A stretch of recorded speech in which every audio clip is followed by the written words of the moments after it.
우리는 여기서 빨간색에 주목해야 합니다. 이게 바로 워렌 버핏이 줍줍한 타이밍인데요. 높게 올라가 있을 때 매수하나요? 아니면 떨어져 있을 때 웅덩이에서 매수하나요? 안녕하세요. 웅덩이 매매법 레버리지 ETF 장기 투자자 디벨로몽입니다. 오늘도 계좌 먼저 공개하고 시작합니다. 여전히 제 계좌도 증시와 함께 기간 조정을 받고 있습니다. 미국 직투 계좌는 3천만원 수익 중이며 국내 계좌는 30%의 수익률과 350만원의 수익금입니다. 금일 미국 증시를 살펴보면 오랜만에 다우가 0.8% 상승했고 S&P 500이 0.45% 상승, 그리고 나스닥은 홀로 보합마감했습니다. 빅테크와 반도체는 잠시 쉬어가고 그동안 덜 올랐던 섹터들이 오르면서 순환매가 일어나고 있다고 보면 되는데, 이때 나스닥이 지금 버텨주면서 다우와 S&P 500이 키 맞추기를 하러 올라가는 모습이 현재로서는 매우 긍정적으로 보고 있습니다. 이는 맵을 살펴보면 알 수 있습니다. 반도체와 빅테크가 힘이 없었고 그 외 나머지 섹터들이 초록초록한데요. 특히 금융주가 강세였습니다. 이유는 어제 제 영상을 보셔서 아시겠지만 연준이 진행한 스트레스 테스트에 미국 대형 은행들이 모두 통과했기 때문입니다. 그럼 오늘은 또 어떤 일들이 있었을까요? 정말 많은 발표들이 있었는데 우리가 살펴볼 건 GDP와 실업수당 청구 건수입니다. 먼저 GDP 발표부터 살펴볼 텐데요. 시장이 꽤나 충격을 받았습니다. 아무리 미국이 강하다, 아무리 미국은 다르다 라고 하지만 이 정도로 강할 것이라고는 아무도 예상하지 못했습니다. 예상치가 1.4%였는데 그보다 훨씬 높은 2%로 발표가 된 겁니다. 아니 대체 어떻게 이렇게 상승했는지 살펴보니까 소비가 증가한 부분과 순수출이 증가한 부분이 이런 영향을 끼친 핵심 요인이었습니다. 그리고 어제 실업수당 청구 건수가 발표되었는데요. 최근 고개를 들어올리며 드디어 고용이 꺾이나 싶었었는데 어제 발표로 고개가 다시 내려간 모습입니다. 예상치 26만 4천 건보다 훨씬 낮은 23만 9천 건으로 발표가 되었습니다. 실업수당을 청구하는 사람들이 예상보다 적었다라는 거죠. 즉 경제 지표뿐만 아니라 고용도 강하다 라는 것을 어제 우리가 확인할 수 있었습니다. 그럼 미국의 경제 지표도 잘 나오고 있고 그리고 고용도 여전히 잘 버티고 있다는 것이 시장에게는 어떤 의미로 다가올까요? 이건 연착륙에 대한 기대감이 커지면서도 반대로 7월과 11월에 추가 금리 인상할 수 있겠네? 라는 것으로 연결되는 아주 아이러니한 상황이라는 겁니다. 그리고 현재 시장의 금리 전망이 바뀌어가고 있습니다. 연준이 더 강하게 나갈 것이라고 바뀌어가고 있는데요. 일단 당장 7월 금리 전망을 살펴보면 금리 인상 전망이 무섭게 오르며 사실상 7월 금리 인상은 확정적으로 무게가 쏠리고 있습니다. 이렇게 경제가 잘 버텨주고 고용도 완화되지 않고 있으니까 동결 안 하고 금리 인상하겠구만 으로 전망이 바뀌는 거죠. 그리고 연준의 말처럼 전망이 바뀌어갑니다. 원래는 이게 올해 하반기 금리 인하를 전망했던 것 다들 기억나시나요? 그러나 이제는 연준의 말처럼 더 높게 그리고 더 올해를 반영하기 시작합니다. 올해 금리 인하를 전망했던 시장은 내년 1월까지도 유지할 것이라고 바뀌었는데요. 전 개인적으로 이게 더 바뀔 것이라고 봅니다.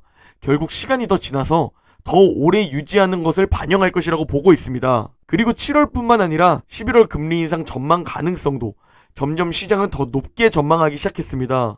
제가 며칠 전 말씀드렸었는데요. 제 개인적인 의견으로는 잘하면 진짜 2번 더 인상할 수 있겠다 라는 각오를 하고 있다고 말이죠. 어쩌면 정말 이게 현실이 될 수도 있겠다 라는 생각을 합니다. 아무튼 이렇게 추가 금리 인상과 더 오래 유지할 것이라는 가능성이 커지자 당연히 국채금리는 급등할 수밖에 없었습니다. 그리고 이는 채권의 하락을 의미하죠. 현재 서학개미 순매수 1위가 장기 채권 3배 레버리지 TMF라 강하게 말씀드리지는 못하지만 저는 텔레그램과 멤버십에서 TMF에 대해 긍정적으로는 다르지 않습니다. 굳이? 라는 생각을 가지고 있으며 레버리지 ETF는 우상향 종목이 마지노선이라고 보고 있습니다. 채권에 투자하신다면 차라리 TLT를, 이 금리 인상과 관련해 다행인 소식도 있었습니다. 바로 라파엘 보스틱 총재의 발언이었는데요. 보스틱 총재는 현재 인플레이션 2% 목표로 도달시키기 위한 충분한 기준금리에 도달했다고 말했습니다. 추가로 지금 금리를 가까운 미래에 이 수준으로 유지하는 것이 입장이라고 밝히며 추가 긴축 우려를 좀 내려주었는데요.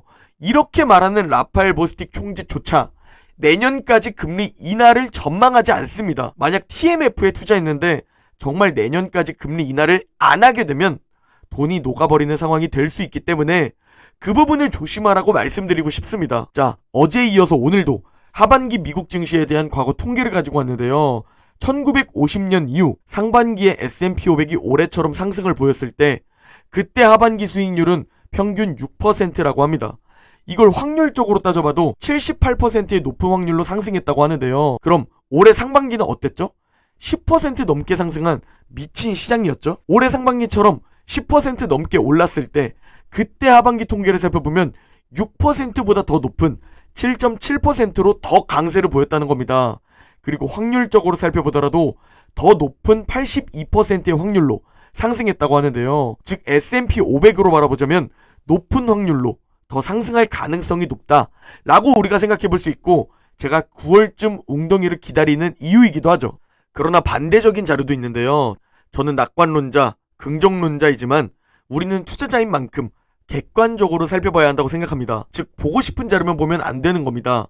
이걸 나스닥 기준으로 살펴보면 나스닥은 올해 30% 정도 상승한 상반기입니다. 이건 역대 세 번째로 높은 상반기 수익률이며, 과거 이 정도로 높게 올랐던 상반기 수익률은 높은 확률로 10% 정도 하락하며 하반기를 마무리했다고 합니다. 즉 나스닥은 많이 올랐으니까 잠시 숨고르기를 할 수도 있다 라는 마음의 각오를 해두는 것과 동시에 우리에게는 웅덩이 매매법 기회가 올 수도 있다 라는 기회를 잡을 준비도 해야겠죠. 아니 그래서 오른다는 거야? 내린다는 거야? 사라는 거야? 말라는 거야? 대체 어쩌라는 건데? 라고 생각할 수도 있을 텐데요. 올해 워렌 버핏은 어떨 때 줍줍했는지 살펴보면 좋을 것 같습니다. 과연 세계 최고의 투자자는 어느 타이밍에 어느 때 매수하는 건지 말이죠. 워렌 버핏이 옥시덴탈을 매수한 타점입니다. 옥시덴탈 주가 그래프인데 우리는 여기서 빨간색에 주목해야 합니다. 이게 바로 워렌 버핏이 줍줍한 타이밍인데요. 높게 올라가 있을 때 매수하나요? 아니면 떨어져 있을 때 웅덩이에서 매수하나요?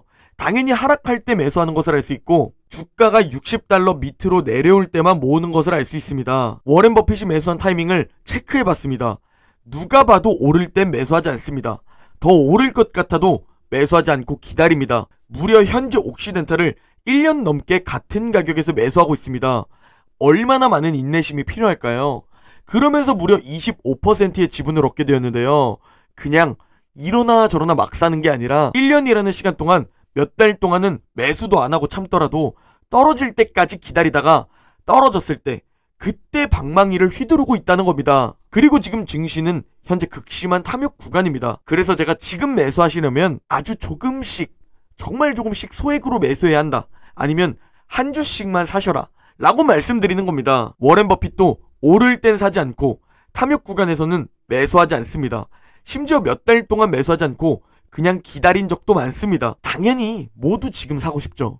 누구나 지금 사면 오를 것 같죠. 그러나 지금 제 유튜브 댓글만 봐도 새로 유입된 웅줌러분들이 많아졌습니다. 그리고 언제 사야 되냐는 질문들도 많아졌습니다. 이는 제 개인적인 의견이지만 단기적인 고점인 경우에 발생되었습니다. 즉 지금은 더 오르더라도 참고 참아내야 하는 구간입니다. 여기서 못 참고 매수하면 인간의 본능을 억제시키지 못하는 겁니다. 나를 컨트롤하지 못하는 거죠. 아무리 가장 확률 높고 가장 빠르게 부자가 될 수 있다고 말씀드려도 대부분의 사람들은 실패합니다. 자기 자신 하나 컨트롤하지 못해서 말이죠. 사고 싶어도 참고 고통스러워도 참는 사람이 지나고 보면 부자가 되어 있습니다. 제가 앞장설 테니 함께 따라와 주셨으면 합니다. 제가 작년에 부자가 될 수 있는 골든타임이다. 제 일생일대의 기회로 바라보고 진짜 미친듯이 죽고 있다고 말씀드렸고, 이번 기회에 자산이 정말 빠르게 불어나고 있습니다. 인생에서 투자든 뭐든 기회는 몇 번 오지 않습니다. 그래서 준비를 미리 해두어야 잡는다는 겁니다.